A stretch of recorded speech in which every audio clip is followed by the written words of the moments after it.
네, 반갑습니다. 나의 주식 일기입니다. 자, 오늘의 영상 국내 최초의 독점 계약 1조 2천억 단독 수주 13조 시장 독점 가능 이 주식 날라갑니다. 자, 오늘 영상 시청하시기 전에 좋아요, 구독 한 번씩 눌러주시면 감사드리겠습니다. 자, 일단 오늘의 주제가 무엇이냐? 오늘의 주제는 바로 선박입니다. 그 중에서도 쇠빙선 이 얘기를 좀 해볼까 해요. 뉴스를 보신 분들은 아시겠지만 쇠빙선의 이슈가 좀 있었죠. 일단 HD 현대중공업이 쇠빙선 전력사업 동시 확대를 하고 그 다음에 쇠빙선의 설비 첫 수주를 받게 되었습니다. 그러니까 이제 국내 최초로 해외 시장에서 쇠빙 전용선 수주를 따냈죠.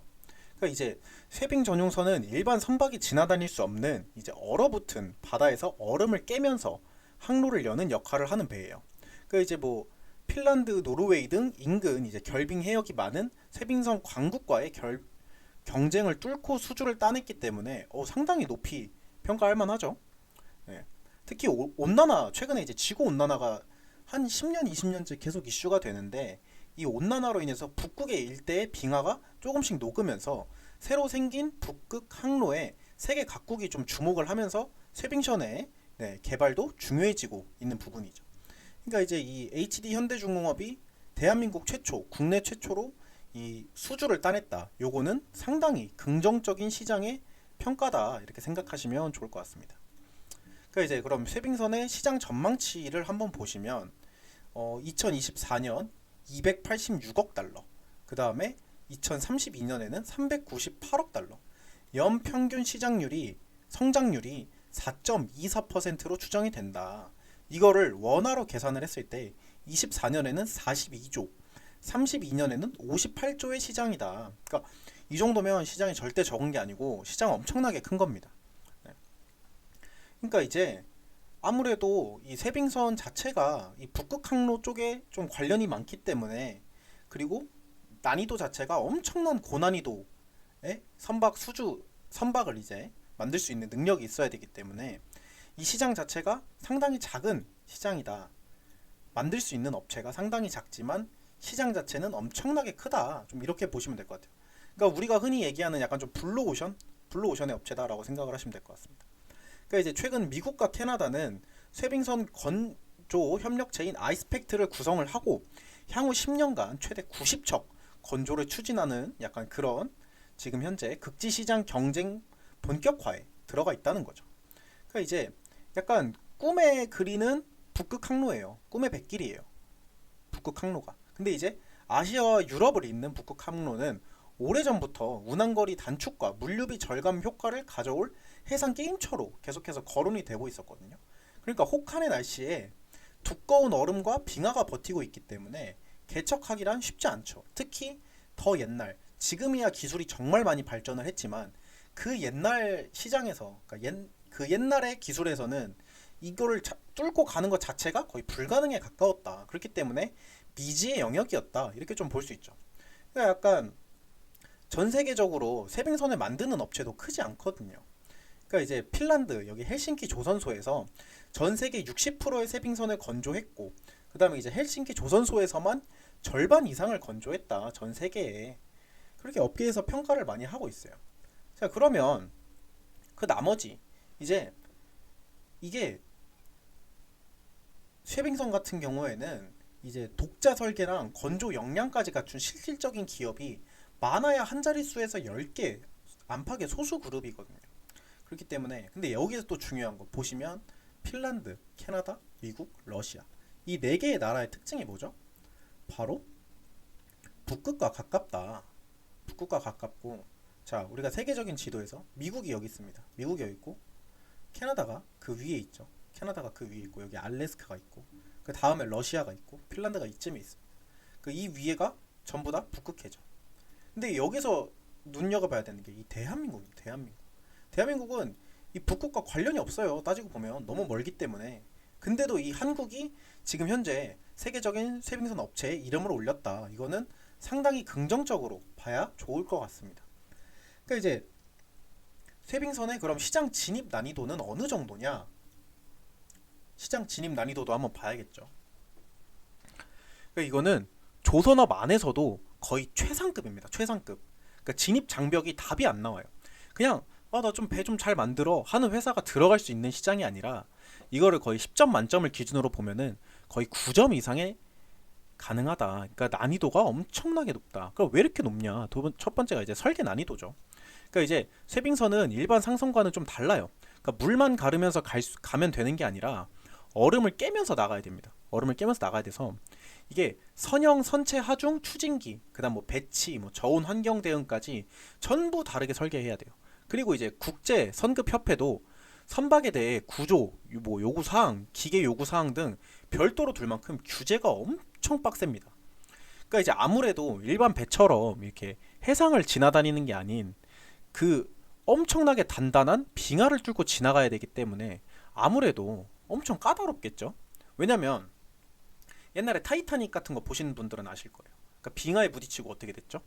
그대로 침몰했죠. 근데 그 빙하에 부딪히고 침몰할 정도의 배를 이 빙하를 부수고 지나가게 만들어야 됩니다.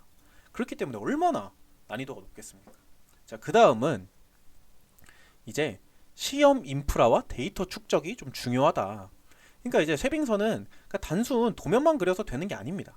그러니까 얼음 수조 같은 특수한 이제 실험 시설에서 성능을 검증을 해야 되고 이제 실선 데이터와 비교를 해가면서 설계를 다듬어야 돼요. 그러니까 이거는 돈만 있다고 따라갈 수 있는 게 아니라 이 시험 인프라와 데이터가 축적이 돼 있는 곳에서만 가능하다. 좀 이렇게 볼 수 있을 것 같습니다. 그 다음 이제 세 번째는 뭐냐? 바로 실적의 장벽인 거죠. 그러니까 이게 쇠빙선이 민간에서 당연히 사용도 하죠. 민간에서 사용도 하지만 주 발주처가 어디냐? 보통 정부기관, 그 다음에 해군, 그 다음에 이제 해경, 뭐 극지 연구기관 이런 데서 발주를 합니다. 그러니까 이런 회사들 이런 곳에서 발주를 하는데 한 번도 안 만들어 본 회사에 과연 수주를 할까? 그렇지 않다는 거죠. 수주를 할 거면 실제로 이제 미국 같은 경우에도 쇠빙선 확보가 급한데 자국 내 건조 역량이 약합니다. 그래서 핀란드, 캐나다랑 협력까지 해요. 협력까지 해서 실질적 제조 역량이 소수 국가에 몰려 있다 좀 이렇게 볼 수 있을 것 같은데 즉 기술이 없어도 기술이 있어도 레퍼런스가 없으면 수주가 어려운 시장이 바로 이 쇠빙선 시장이다. 그러니까 이 설계 난이도도 어려운데 여기에 시험 인프라와 데이터까지 축적을 해야 되고 그 다음에 실적 자체도 있지 않으면 애초에 수주조차 들어오지 않는 그런 시장이다 라고 생각을 하시면 될 것 같아요. 근데 이거는 뭐든 마찬가지인 것 같아요. 그러니까 만들어보지 않은 곳에서 굳이 시키지 않는 것은 대부분 일반적인 사람의 심리거든요. 근데 이 쇠빙선만큼은 더더욱 조금 더 민감하게 반응을 한다. 왜냐? 난이도 자체가 너무나도 높고 그 높은 난이도를 쉽사리 진입할 수 있는 곳이 아니기 때문에 아무래도 이 핀란드 이쪽에서 전 세계의 60%의 쇠빙선을 건조할 만큼 독점적인 시장이다. 좀 이렇게 보시면 좋을 것 같습니다. 그러면 우리가 쇠빙선을 왜 지금 계속해서 수주를 받고 이러냐? 그건 바로 북극 시장이 좀 중요해요. 그러니까 이런 얘기들을 어디서 쉽사리 들어보지는 못하셨을 것 같아요. 그러니까 북극 시장이 왜 좀 중요하냐면 그냥 단순히 춥고 먼 지역이 아니라 물류 자원, 뭐 안보 인프라 시장이 같이 계속해서 커질 가능성이 좀 높다는 거죠. 그러니까 북극 항로가 물류 시장 해빙 감소로 북극 항로 특히 북극해 항로와 관련 항만, 뭐 쇠빙선, 그다음 보험, 뭐 항해 지원 시장이 계속해서 좀 거론이 되고 있다. 좀 이렇게 보시면 좋을 것 같아요. 아직은 좀 고난도 시장이긴 하지만 각국이 쇠빙선 협력과 북극 항로 대응 역량을 키우는 걸 보면 장기적인 관점에서 시장성 자체는 상당히 높다. 좀 이렇게 보시면 좋을 것 같습니다. 자, 그러면 이제 또 찾아봐야죠. 그러니까 이제 첫 번째 왜 중요하냐? 첫 번째 북극 항로 물류 시장입니다. 북극 항로 물류 시장. 자, 북극 항로 물류 시장이 왜 이렇게 높냐? 그러면 이제 에너지 뭐 이런 쪽도 있고 일단 해빙 감소로 북극 항로 시장이 계속해서 거론이 됩니다. 그러니까 각국이 쇠빙선 협력과 북극 항로를 계속해서 지금 키우고 있다. 좀 이렇게 보시면 좋을 것 같아요. 자, 그다음에 이제 두 번째가 뭐냐? 바로 에너지 개발 시장입니다. 에너지 개발은 이제 북극권은 이제 에너지 개발 잠재력이 좀 큰 지역이다. 그러니까 LNG 가스, 뭐 전력, 인프라, 일부 재생 에너지까지 계속해서 잠재력이 큰 지역으로 평가를 받고 있었어요. 그러니까 이제 OECD 같은 경우에도 유럽 북극권에서 그린 수소, 뭐 해상 풍력, 에너지 인프라가 경제 기회라고 계속해서 보고 있습니다. 그러니까 관심을 안 가질래야 안 가질 수가 없는 시장이다. 좀 이렇게 생각하시면 좋을 것 같아요. 그다음 이제 핵심 광물과 희토류 시장입니다. 자, 최근에 이제 좀 가장 뜨고 있는 이유라고 봐야 될 것 같아요. 특히 이제 그린란드 쪽에는 희토류나 흑연 등 핵심 광물 때문에 미국과 유럽이 좀 전략적으로 주목을 하고 있습니다. 실제로 25년에 그린란드에서 EU가 뒷받침한 흑연 프로젝트가 30년 채굴 허가를 받았어요. 그러니까 그 말이 무엇이냐? 여기에 광물이 너무나도 많이 묻혀 있기 때문에 이 북극 시장을 버리고 갈 수가 없다. 좀 이렇게 생각하시면 될 것 같고, 그다음 이제 네 번째는 디지털 인프라 시장입니다. 그러니까 북극은 단순 자원지대가 아니에요. 그러니까 디지털 인프라 후보지라고 보시면 될 것 같아요. 그러니까 이제 북극의 해저 케이블이 이제 유럽과 아시아의 데이터 전송 경로를 좀 줄일 수 있고, 관련 연구는 북극 케이블과 데이터 센터가 지역 GDP와 산업 파급 효과를 만들 수 있다고 보는 거죠. 그러니까 이제 쉽게 한 줄로 좀 정리를 했을 때는 항로 물류, 에너지, 핵심 광물, 인프라가 너무나도 좋다. 이렇게 보시면 좋을 것 같습니다. 자, 그러면 오늘의 추천주 뭐 다들 눈치채셨을 것 같아요. 바로 HD 현대중공업이에요. HD 현대중공업 같은 경우에는 일단 최근에 뉴스에 나왔듯이 실제 해외 세빙선 수주를 따냈죠. 그러니까 이제 이게 한국조선업의 첫 해외입니다. 그러니까 한국조선업이 그렇게 유명해도 이번에 첫 해외 세빙선 수주다. 그렇다는 거는 북극 기대감 뭐 이런 부분이 아니라 실제 매출과 레퍼런스가 생겼다. 이렇게 좀 보시면 좋을 것 같아요. 그 시장 진입 난이도가 매우 높은 틈새 고부가가치죠. 제가 아까 말했다시피 10점 만점에 9점 정도를 받아야 될 정도로 상당히 높다. 그러니까 이제 이번에 첫 해빙선을 수주한 이 부분이 바로 4개의 업체가 참여를 했습니다. 그러니까 이 중에 HD 현대중공업이 계약을 따내온 거는 이 시장에 들어갈 자격증이 생겼다. 이렇게 좀 생각하시면 좋을 것 같아요. 그 다음 이제 북극 발트해 안보 이슈로 세빙선 수요가 구조적으로 커졌죠. 이런 부분들과 그 다음 이제 후속 시장에 대한 기대감도 너무 좋습니다. 그러니까 향후 10년간 미국, 캐나다, 핀란드에서 70에서 90척 규모의 세빙선 수요 가능성이 있다고 말을 했기 때문에 그것에 대한 기대감이 높지 않을까라고 좀 생각을 합니다. 자, 좀 가치적으로 우리가 또 설명을 한번 들어볼 필요가 있는데, 일단은 여기 있는 부분부터 먼저 보고 가겠습니다. 자, 이게 이번에 쇠빙 전용선 한 척, 요 수주죠. 수주 받은 게 계약 금액은 한 5천억 정도 됩니다. 5천억 정도. 근데 이게 매출액 대비하면 사실 2.93%밖에 안 되는 거거든요. 왜냐면 매출액 자체가 17조를 올리는 매출인데 여기에서 5천억? 이게 의미가 있나? 라고 생각할 수도 있지만 저는 다른 시선에서 봅니다. 제가 말했잖아요. 미국, 핀란드, 캐나다가 합작을 해가지고 향후 이제 70에서 90척 정도를 수주를 한다고 생각을 했을 때 우리가 단순 계산을 때려보는 거죠.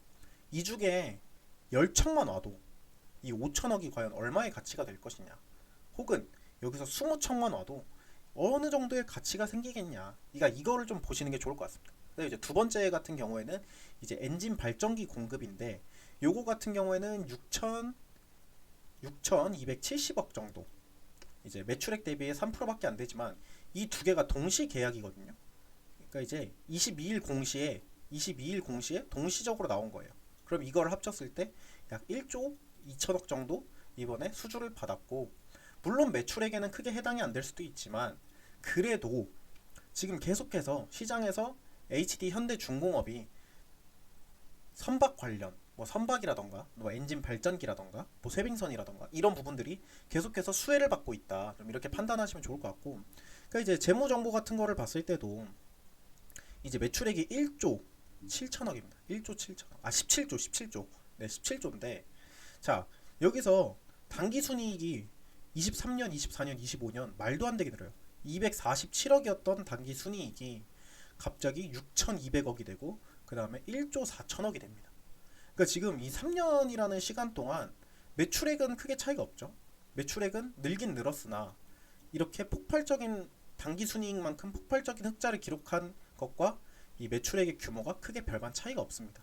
그러니까 해봤자 한 6, 7조 정도 느는 건데 그 6, 7조에서 단기 순이익을 엄청나게 끌어올렸다는 것은 실적이 지금 계속해서 개선이 되고 있고, 그 다음 2026년을 봤을 때는 이제 매출액이 아예 20조를 뛰어넘을 것이다. 20조를 뛰어넘고 단기 순이익 같은 경우에도 한 2조 6천억 정도로 지금 그러면 거의 10% 정도거든요. 10% 순매출액. 그러니까 이제 전체 매출액의 10%의 단기 순이익을 올린다는 거는 이게 기업의 입장에서 정말 큰 순수익이거든요. 그러니까 이제 우리가 이제 단기 순이익을 볼 때 중요한 게 여기에 뭐 인건비도 들어가고 그다음 뭐 전기세, 그다음 뭐 직원들 밥 먹는 거, 직원들 월급 이런 게 다 들어가는 건데 그런 걸 빼고도 10%가 남는다? 이거는 정말 실적으로서는 지금 정말 최대치다. 실적으로서는 말도 안 되게 좋다. 좀 이렇게 보시면 좋을 것 같습니다. 그 다음에 이제 지금 현재 이 투자자별 매매 동향을 보시면 좀 외국인 같은 경우에는 매도세를 보이지만 자, 기관, 금투, 보험, 투신, 뭐 연기금, 뭐 은행, 사모펀드 등 지금 아예 계속 매집세거든요. 그냥 아예 이게 말이 안 되는 수치인 겁니다. 그러니까 이게 어느 정도 모아갈 수는 있어요. 그러니까 모아갈 수는 있는데 이렇게 모든 그러니까 외국인을 제외한 모든 이제 좀 약간 투자자들이 이 현대중공업이 이번에 수주를 받은 것을 비롯하여 이 미래적인 쇠빙선의 시장에 첫 발걸음을 내딛었다. 되게 높게 평가를 할 수 있다. 이렇게 볼 수 있습니다. 그렇기 때문에 제가 볼 때 이 투자자별 매매 동향도 이번에 상당히 좋지 않았나라고 생각이 듭니다. 그러니까 제가 이제 뭐 아시는 분들은 아시겠지만 제가 어떤 매매를 하죠? 바로 수급 매매를 합니다. 그러니까 저는 이제 수급이 어느 정도 이렇게 받쳐주는 걸 좋아해요. 사실 저 같은 경우에는 뭐 이제 장기적인 관점, 단기적인 관점 다 동일하게 수급, 그다음에 이제 뭐 단타, 뭐 오늘 뭐 데일리로 조금 매매를 하겠다 그러면은 이제 호가에서 나오는 수급 이런 거를 보거든요. 근데 이 정도 수급이면 정말 매수하기 좋은 종목이 아닌가라고 생각이 듭니다. 그렇기 때문에 좀 현대중공업, HD 현대중공업을 좀 관심 있게 보시면 너무 좋을 것 같고, 뭐 차트적인 관점에서 봤을 때도 전고점에 지금 막혀 있죠. 오늘 최고가를 경신을 하긴 했는데 지금 아직 전고점에서 크게 돌파 형세를 보여줄 것 같진 않아요. 그 이제 아무래도 좀 아래 꼬리를 달고 좀 있고 있기도 하고, 그 다음에 이거래일간 좀 큰 상승폭이 보였죠. 이거래일간 큰 상승폭이 보였고, 그 다음에 이제 RSI 같은 경우에도 과매수 지표가 지금 현재 과매수로 진입을 했기 때문에 어느 정도 지금 현재 시장에서 곽강받고 있다. 좀 이렇게 볼 수 있을 것 같은데, 저는 이 오늘의 이 약간 시장에서 이 정도면 선방을 했고, 그리고 신고가를 경신했다는 점, 물론 어느 정도의 저항이 생겼다라고는 좀 볼 수 있을 것 같습니다. 저항이 생겼다라고는 볼 수 있을 것 같긴 한데, 그래도 지금 계속해서 이 세력들이 매집했던 이제 수급이 좋았던 이 이렇게 5거래일간 수급이 좋았던 부분들을 살펴보면은, 이 부분을 살펴보면 지금 여기에요. 여기 그러니까 이쯤에서 매집한 거예요. 이쯤에서. 그렇다는 거는 계속해서 기대적인 상승 여력이 높지 않나 라고 저는 좀 생각을 하고 있습니다. 그렇기 때문에 이 HD 현대중공업 좀 관심 있게 보시면 좋을 것 같고, 자, 목표가는 이제 75만원 정도에 한번 보시면 좋을 것 같습니다. 그러니까 이제 종목을 고르는 것에 있어서 많은 분들이 고민을 하시고 생각하시는 부분들이 참 많다고 생각을 해요. 그냥 누가 추천해서 혹은 내가 사고 싶어서 그냥 이게 좋아 보이던데요? 라고 말하는 것보다 제가 이렇게 영상에서 설명을 드리듯이 명분이 충분해야 된다라고 생각을 합니다. 명분이 충분해야 이 종목에서 수익을 낼 수 있다라고 저는 생각을 하기 때문에, 제가 오늘 말씀드린 이 HD 현대중공업 같은 경우에는 명분이 너무 좋아요. 좋아도 너무 좋고 계속해서 관심 가져서 볼만하기도 하고, 그 다음 이제 제가 좀 중요하게 수급을 볼 때 보는 포인트가 있는데, 바로 연기금이 매수를 시작했냐입니다. 연기금 같은 경우에는 잘 안 팔거든요, 원래. 그러니까 연기금의 이 각 섹터별, 각 투자자별의 투자 스타일을 좀 알아야 될 필요가 있습니다. 그러니까 근데 이제 그 중에서 연기금 같은 경우에는 우직하게 좀 매수세를 쭉 이어주는 종목이거든요. 그 다음에 이제 그 이후에 매도를 좀 보이는 거고, 그 다음에 이제 나머지 뭐 외인이나 기관 같은 경우에는 둘 중 하나라도 계속해서 매집세를 보인다는 건 긍정 시그널이고, 둘 다 같이 매집세를 보인다? 그거는 뭐 말할 것도 없이 긍정적이다. 그냥 yes or no가 아니라 yes or yes인 겁니다.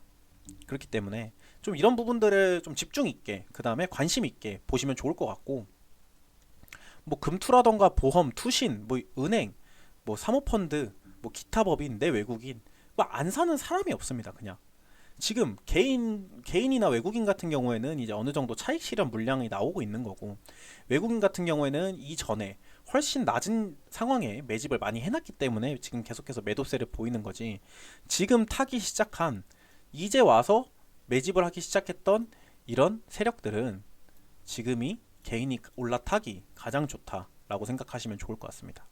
그렇기 때문에 오늘의 추천주 HD 현대중공업 좀 관심 있게 보시면 좋을 것 같고, 저는 오늘 여기서 더 좋은 영상 추후에 올리도록 하면서 여기서 마무리하겠습니다. 네, 오늘 수고 많으셨습니다. 녹화 끝.